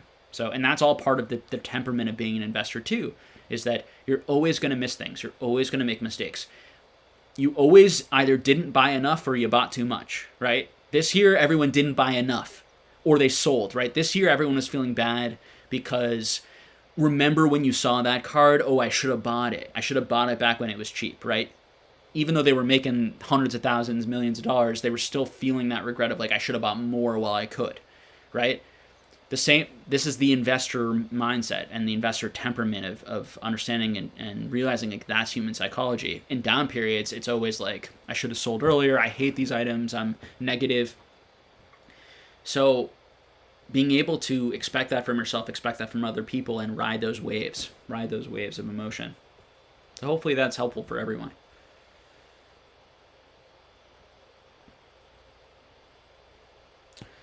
Basic Trainer says, how about we get back to genuine collecting instead of investing? Seems less stressful. So I don't think the two are that dissimilar. I think that there's this false thing. I think most people, particularly people who are at all interested in money, part of the enjoyment from the hobby is that financial side, and is that predicting in that market side. And people also want to make money and enjoy Pokemon for that reason. And I don't think there's anything wrong with that. I think that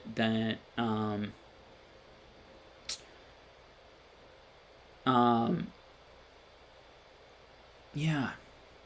So I think that's, for me, basic trainer. I appreciate the point, but I think that that's too black and white. I think that you you can definitely enjoy, and I think part of being an investor is, as I said before, is sorry, you're making another comment here. Whatever.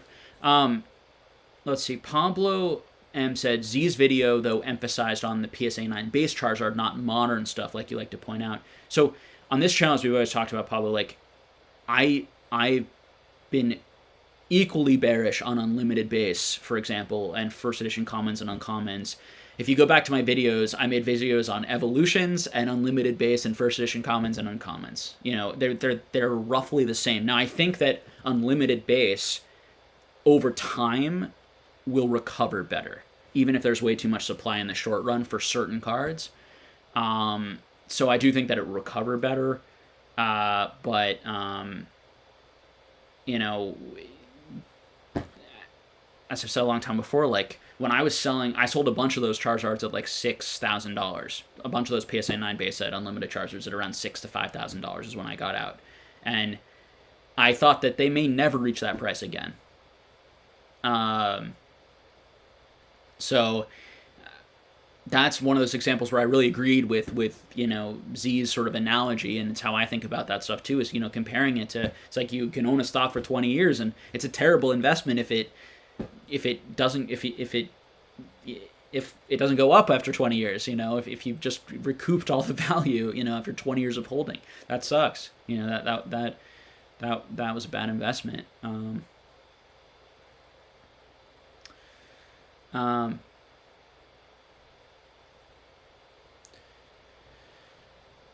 Pablo M says the Zard, assuming that Pokemon will continue to thrive, is most probably one of the investable ones that would rebound in possible future bull run. Yeah, I mean, yes, you know, for sure.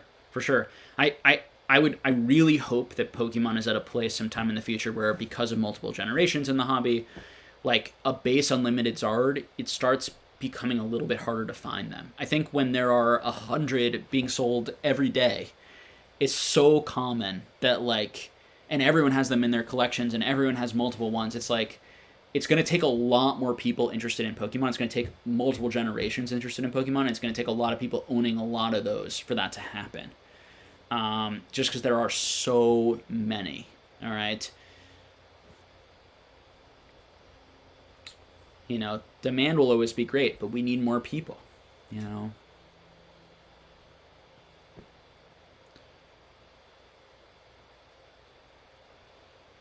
K-Man says there are 13 trophy Kangaskhans on the market right now I know of. Any thoughts? I don't know of 13 on the market. That sounds crazy. Any thoughts on that? That's a lot. That sounds like a lot. You know, it's if that's true, it's an example of like that nothing was safe this year from speculators and people who didn't really value the cards that much, you know. Now, I do think two things happened. So I think one thing, there were a number of people who were holding, thinking things were going to get higher, who are now panic selling because this is life-changing money. You know, so this is the stuff we've always talked about, right? The stuff around as soon as the market starts to come down, you realize there were a lot more people who wanted to sell than you thought before. And it's irrational. It's, people are so irrational with this. So people are really bad at selling into prices going up because they're worried it's going to keep going higher, and really good, we could say, or it's very easy to sell once things go down because people buy and sell on emotion rather than on logic and numbers and data. And so that would be an example of that, where even the high end cards in the market, like even the high end collectors in this market, most of them are probably very immature investors and have very little experience investing and kind of lucked into this, you know, in a lot of ways, or kind of found, you know, like this might be the only thing they've ever invested in, a lot of these people in Pokemon. And so they are realizing maybe they don't believe in these things that much, or they don't know what to think, or they're overwhelmed and they just want the money because now their really expensive collection is starting to go down in value, and that was life-changing money. You know, I'm sure there are a bunch of people having that dilemma. So I think for me, it's like I prepared. I knew this is exactly what I prepared for. I prepared my collection for this. I prepared my cash reserves for this. I prepared my lifestyle for this so that I wouldn't be affected. I am holding stuff and keeping stuff that I really love and enjoy. So even if it goes down and doesn't recover, I still feel really good about having it. And I am holding stuff that I think will do the best over time and will recover quickest. Okay, so.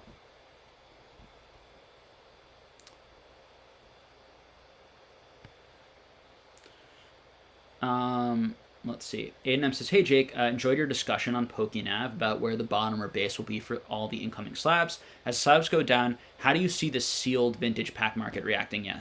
So that's the type of stuff we've been talking about today, Aiden. Like, that's where I don't know. That I'm going to watch.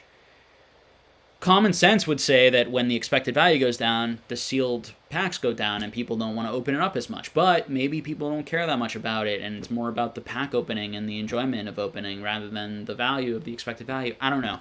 I'll be watching. I think people telling you to buy sealed product right now and that sealed modern product is like the safest investment you can make. Like these types of claims, like I've seen people make those types of claims before. It doesn't make any sense.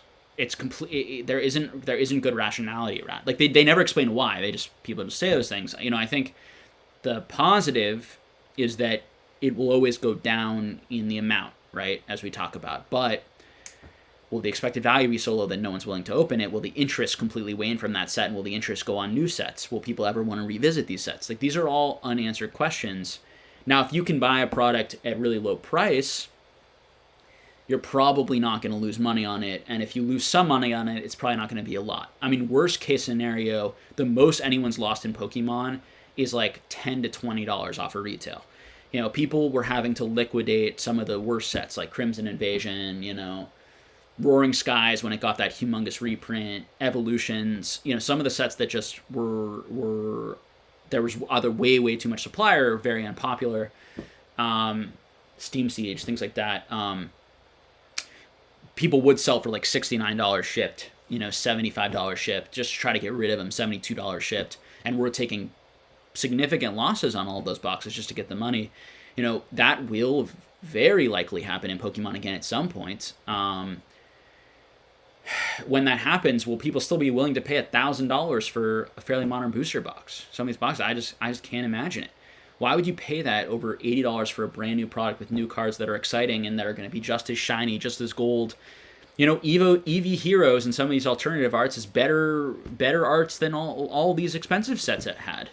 You know, so I don't understand it, but just because I don't understand that demand doesn't mean that it's necessarily going to go down, because demand is fickle and demand's really hard to predict, whereas supply is easy to predict. And the supply on the sealed product, it will go down over time. So there you go.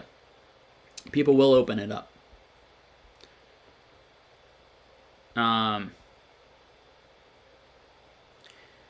Basic Trainer says, investing in modern sealed makes no sense since everyone is doing it. Yeah, and this is something I talk about too. You know, I think part of why Rudy was so successful with sealed Magic is not a lot of people were doing that. And not a lot of people had the patience. It's very hard to keep sealed product and not crack it, I think. Now, if lots and lots of people, which it seems have a ton of sealed product in their houses, they may or may not, you know, I can't know that for sure, or have pallets in some cases, and are really not opening it, that market's not going to go up, guys. It's going to go down. When all those people try to eventually sell, there's probably going to be no one buying and a lot of people selling. Now, if most of it gets open and continues to get open on streams and other places, it could be a very different story. It could be a very, very different story. Maybe there isn't as much out there as we thought because so much of it was open during this period. It could be a very different story. And I just have no idea.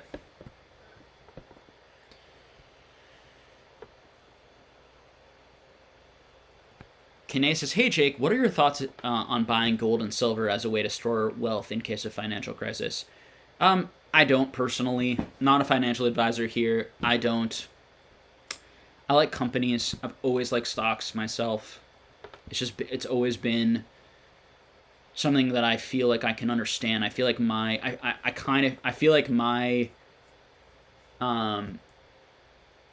I'm willing to put in a lot of work to find companies and pick individual stocks and find things that I believe in and find things that will do better.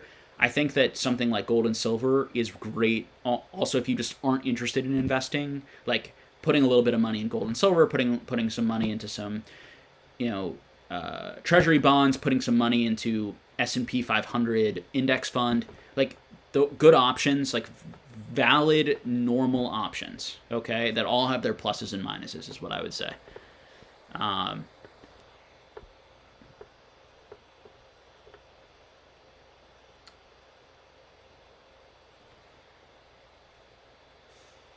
All right, so we are at just past 5 o'clock, so I'm gonna end the stream for today.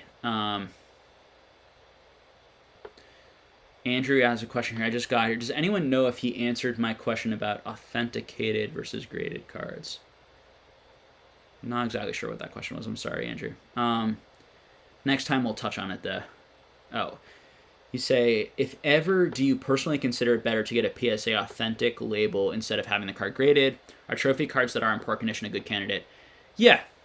I think you answered your question perfectly there, Andrew. That's exactly how I feel about it. I think the authenticated trophy cards is a great way to use that authentication. So thank you all so much again. Great hanging out with you all. Phenomenal questions as always. Great discussion. Hopefully you guys got something from this. As always, these are my opinions. Hopefully they will help you think critically and consider these things. And I also always love to see the great chat, debating, arguing. Oh, hey Pokegal, last second stop. Hey Pokegal, good to see you. Yeah, so thank you all for coming, and I will see you all next Sunday. And I guess just a quick recap. The Patreon, we will be doing it at the end of the month, the 27th, I believe it's a Sunday, at 2:30 to 5:30 p.m. Eastern will be the first one. For those who will not be able to come to that, we will also record it, and so people will be able to see it from the Patreon. And outside of that, we will be doing these normal, regular live streams for free for everyone, for the community, 3 times a week. Outside of that, and I guess that's everything. Yeah, thank you all, and I'll see you all again next Sunday. Take care.